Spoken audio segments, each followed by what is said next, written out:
नमस्कार, the truth story channel में आपका स्वागत है। आज हम बात करेंगे सरस्वती नदी के ऊपर। क्या सच में विलुप्त हो गई है सरस्वती नदी? तो इससे जुड़ी हुई कुछ रोचक तथ्य बातें करेंगे आज हम। तो शुरू करते हैं इस चर्चा के ऊपर। हमारा देश भारत न जाने कितनी विविधताओं से भरपूर है।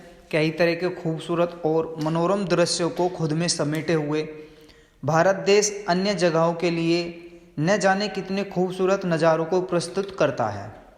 भारत न सिर्फ पहाड़ियों और समुद्रों के लिए एक अद्भुत जगह है, बल्कि यह कई नदियों का संगम भी है।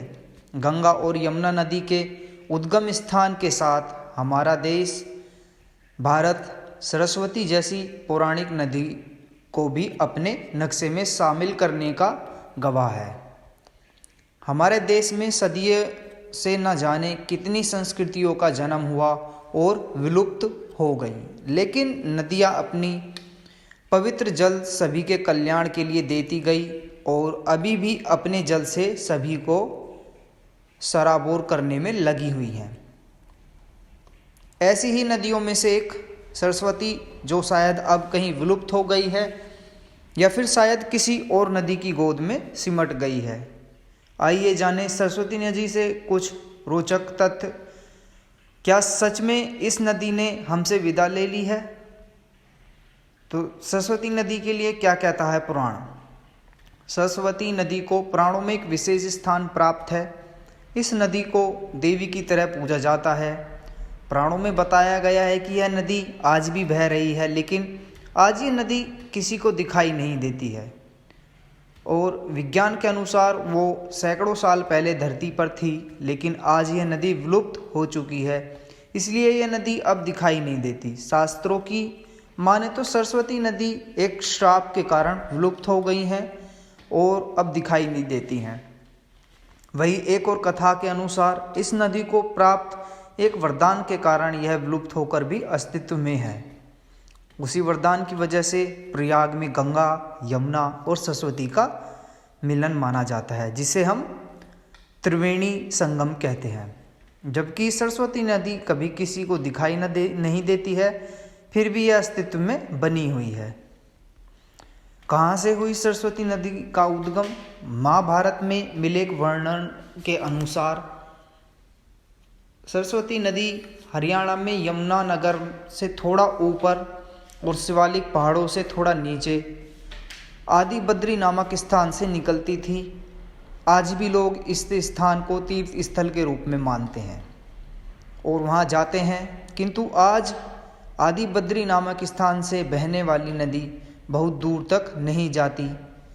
एक पतली धारा की तरह जगह जगह दिखाई देने वाली इस नदी को ही लोग सरस्वती नदी मानते हैं और इसे पूजते हैं। वैदिक और महाभारत कालीन वर्णन के अनुसार इस नदी के किनारे ब्रह्मावर्त था, लेकिन आज वह कुछ जलाशय है। आज भी कुरुक्षेत्र में ब्रह्म सरोवर या पहवा में इस प्रकार के अर्धचंद्राकार सरोवर देखने को मिलते हैं, लेकिन ये भी सूख गए हैं।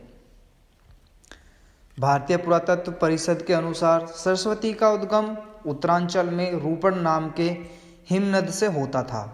रूपण ग्लेशियर को अब सरस्वती ग्लेशियर भी कहा जाने लगा है।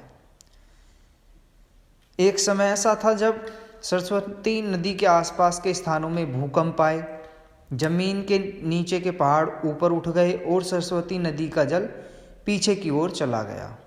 वैदिक काल में एक नदी दृष्टद्वती का वर्णन भी आता है। यह सरस्वती नदी की सहायक नदी थी। यह भी हरियाणा से होकर बहती थी। जब भीषण भूकंप आए और हरियाणा तथा राजस्थान की धरती के नीचे पहाड़ ऊपर उठे तो नदियों के बहाव की दिशा ही बदल गई। उस समय दृष्टद्वती नदी, जो सरस्वती नदी की सहायक थी, उत्तर और पूर्व की ओर बहने लगी। इसे दृष्टद्वती को अब यमुना नदी कहा जाता है। इसका इतिहास 4000 वर्ष पूर्व माना जाता है। यमुना नदी पहले चंबल की सहायक नदी थी। भूकंप के कारण जब जमीन ऊपर उठी तो सरस्वती का पानी यमुना में गिर गया और सरस्वती नदी यमुना में जा मिली। प्रयाग को इसी वजह से 3 नदियों का संगम माना गया है, क्योंकि वहाँ अभी भी सरस्वती नदी गुप्त रूप से बहती है। ये नदी विलुप्त हो गई है और यदि नदी कभी भी प्रयाग तक नहीं पहुँचती। पुराणों में मिलती है सरस्वती नदी की कई कहानियाँ।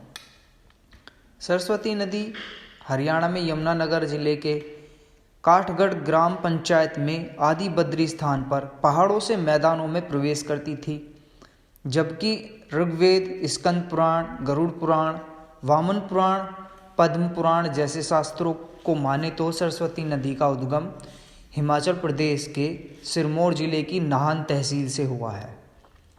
एक कथा के अनुसार जोगी वन में मार्कंडेय मुनि ने तपस्या की थी, जिसे प्रसन्न होकर सरस्वती नदी गूलर में प्रकट हुई। पौराणिक कथाओं के अनुसार मार्कंडेय मुनि ने सरस्वती का पूजन किया, जिसके बाद माँ सरस्वती ने वन के तालाब को अपने जल से भरा और फिर पश्चिम दिशा की ओर चली गई। सरस्वती नदी के अस्तित्व की बात की जाए तो अलग अलग शोध बताते हैं। इसके अस्तित्व को शास्त्र, पुराण, विज्ञान सभी ने माना है। एक रिसर्च में ये भी बात कही गई है कि लगभग 5500 साल पहले सरस्वती नदी भारत के हिमालय से निकलकर हरियाणा, राजस्थान, गुजरात में लगभग 1600 किलोमीटर तक बहती थी और अंत में अरब सागर में विलीन हो जाती है। अन्य पवित्र नदियों की तरह आज भी सरस्वती नदी की मौजूदगी तो नकारा नहीं जा सकता, और पवित्र नदियों की बात की जाए तो गंगा और यमुना के साथ सरस्वती माँ की भी पूजा की जाती है। जय सरस्वती माँ।